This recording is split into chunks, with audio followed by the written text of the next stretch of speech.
Hace poco tuve una situación complicada. Terminé una relación de años, realmente la única relación que he tenido en la vida. A los 18 años me fui de la casa para vivir con mi novio y desde ese momento hasta los 24 todo fue bien, o relativamente bien. Pero desde el año pasado surgieron problemas y bueno, todo terminó hace unos meses. Mi departamento era en realidad su departamento, todo estaba a su nombre. Todos los muebles los compró él. Cuando salí de ahí no tenía nada, y mi amiga Regina me salvó. No solo me dio su amistad, sino que me abrió las puertas de su departamento. Me dejó quedarme en su sala por varias semanas hasta que yo me recuperara, y estuvo ahí para mí todo ese tiempo. No exagero al decirles que parecía que cada noche era más bien una pijamada. Se quedaba en la sala conmigo por un buen rato, veíamos películas. Me hacía plática cada que me veía triste y no me dejaba hasta que me veía bien o hasta que yo me quedaba dormida. Yo notaba algo que ella hacía cuando me dormía.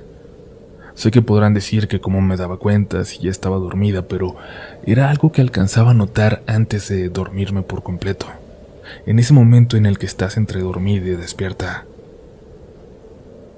Mi amiga me tocaba el cabello. Lo estiraba con los dedos y ya luego caminaba hasta su cuarto. Así hizo por varios días y luego empecé a sentir algo más. Estiraba mi cabello, sí, y luego como que lo mordía, como que lo ponía entre sus labios. No sé cómo explicarlo, pero en ese momento yo lo tomaba como una señal de cariño, como un beso antes de dormir. Como algo que haría una hermana por ti jugando. Quizás era su costumbre. De hecho, me daba algo de pena preguntarle y además no lo sentía con mala intención. Me sentía querida, apapachada. Con el paso de los días empecé a notar también que despertaba sin los calcetines puestos. Seguramente ella me los quitaba cuando me quedaba dormida, antes de irse a dormir. Incluso un día durante el desayuno le comenté que a mí me gustaba dormir con los calcetines puestos. No me dijo nada, y pensé que no me había puesto atención porque seguía despertando sin ellos. Pero bueno, entonces, algo pasó. Algo que es lo que me hace compartir con ustedes esta historia. Regina tuvo mucho trabajo en el estudio y salió tarde. Eran las 9 de la noche cuando me habló para decirme que no iba a llegar a cenar, que me hiciera algo o bien que ordenara de fuera. Así lo hice, y luego puse una película esperando que me diera sueño, esperando no pensar, no sentirme triste. Cuando me estaba quedando dormida, sentí los dedos otra vez recorriendo mi cabello. Luego, cómo lo mordían. Esta vez incluso sentí la respiración pesada de alguien y luego me jalaron los calcetines y los pasos se dirigieron corriendo hasta la habitación de Regina. Incluso pude escuchar cómo azotaban la puerta del closet.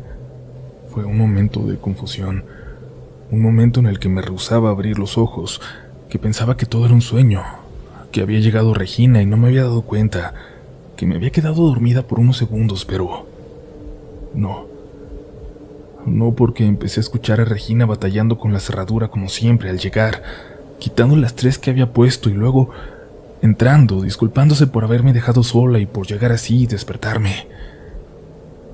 Volteé a ver mis pies. Ya no tenía los calcetines puestos y además todavía podía sentir aquellos dedos ahí, en mi cabello.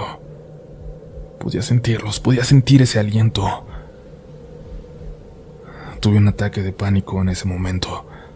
Intenté explicarle a mi amiga lo que había pasado, pero no podía. Después de un buen rato me pude calmar y se lo conté.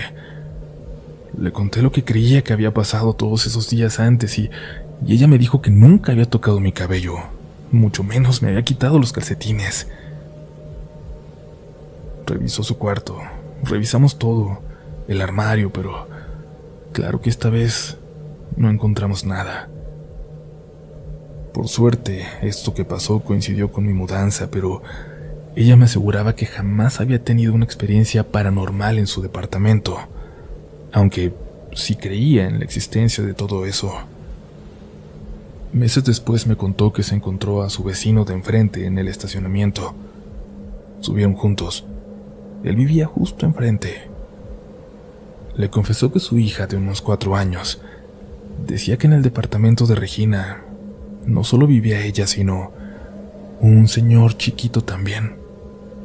Lo describía como de 1,40, extremadamente flaco, sin cabello y de piel muy negra, como si se hubiera quemado. A los padres de la niña les parecía raro que su hija tuviera la imaginación para ver algo así, pero no le dieron importancia. Y en ese momento quizás salir subiendo y no tener nada más de qué hablar, el vecino se lo contó a Regina.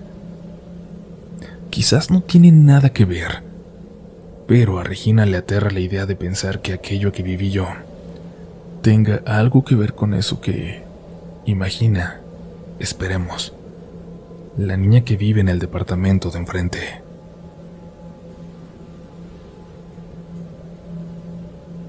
Buenas noches. Saludos desde Tucumán, en el noroeste argentino. Les escribo para contar un par de anécdotas que ocurrieron cuando falleció mi papá, hace 17 años. Al momento de su muerte, mi papá era relativamente joven, tenía 56 años, por lo que su muerte nos tomó por sorpresa. Jamás había estado internado, salvo una vez que tuvo un accidente cuando trabajaba como chofer de colectivos. Creo que en México le dicen camión. Es el transporte público de pasajeros. Él incluso solía salir a andar en bicicleta regularmente, por lo que tenía un buen estado físico en general. El día que murió estaba solo con mi madre en la casa que hasta el día de hoy habita mi mamá. Habían terminado de almorzar, estaban viendo la televisión. Entonces le dijo a mi mamá que se fijara, porque escuchaba aletear un pájaro en la cocina. La casa no es grande, así que la cocina está pegada al comedor en donde estaban viendo la tele. A regañadientes mi mamá se fue a ver y le dijo que no había nada, que se estaba imaginando cosas. Así sucedió un par de veces más y un momento después le volvió a pedir que fuera a ver, pero esta vez porque escuchaba que corría agua como si se hubiera roto un caño. Mi mamá fue a revisar y comprobó que absolutamente nada raro pasaba en la cocina. Siguieron viendo la tele, hasta que en cierto momento mi mamá le dijo algo sobre el programa que estaban viendo y él no contestó. Ella giró para verlo. Mi papá estaba teniendo un infarto. Fue entonces que ella, desesperada, salió a pedir ayuda a los vecinos, pero para cuando llegaron al hospital, mi papá ya había muerto. Mi mamá contó esto a los familiares que fueron hasta el hospital. Lo contó durante el velorio y lo sigue contando hasta hoy. Casi todos los que la escuchan coinciden en que el aleteo que escuchó mi papá pudo haber sido la muerte que ya venía por él. Pero lo más raro no fue eso, sino algo que nos tocó vivir, experimentar por nosotros mismos. Mi familia más adulta, mis abuelos y mis tíos, son muy creyentes, pero mi familia más cercana, mis papás y mis hermanos, nunca fuimos practicantes de la religión. Incluso mi padre y yo nos declaramos agnósticos, y él había pedido expresamente que cuando muriera no hubiera misa ni nada religioso, nada de rezos, ni siquiera durante el velorio. Cuento esto porque en el momento en que iban a cerrar el ataúd para dirigirnos al cementerio, una vecina se puso a rezar el rosario. Nosotros no tratamos de impedirlo porque no nos parecía mal. Era su manera de presentar sus respetos. En ese momento yo salí del lugar a tomar aire y mi cuñado estaba en la calle, preparando el auto en el que trabajaba mi papá como taxista hasta un día antes de morir. Íbamos a irnos en él al cementerio. Grande fue nuestra sorpresa cuando, al mismo tiempo en que comenzaban a rezar, todos los seguros de todas las puertas del carro se cerraron de pronto. No había nadie dentro del auto y este tampoco tenía cierre electrónico, por lo cual no había forma de que eso sucediera. Eran manuales. Inmediatamente relacionamos lo sucedido con mi papá. que debía estar enojado porque su voluntad no se estaba cumpliendo, pero ninguno quería decirle a las señoras que dejaran de rezar. Nos parecía muy grosero. Ellas no sabían de las creencias de mi padre ni de su voluntad, y lo estaban haciendo con buena intención. La cuestión es que estuvimos tratando de abrir el auto, pero la llave no funcionaba. Trajeron las llaves de otros autos y tampoco. No sé si será coincidencia, pero juro por mis hijas que cuando terminaron de rezar el rosario, todos los seguros se levantaron solos, a plena luz del día, sin nadie adentro del auto. Otro suceso relacionado fue que una vecina le contó a mi mamá que una noche cuando salió a despedir una visita, ya casi en la madrugada, vio algo como un hombre vestido de traje oscuro y sombrero al que no se le veía la cara, pero era enorme. Era enorme y estaba mirando a través de una especie de ventana que aquí en Tucumán le decimos ventiluz, que hay encima de la puerta del garage.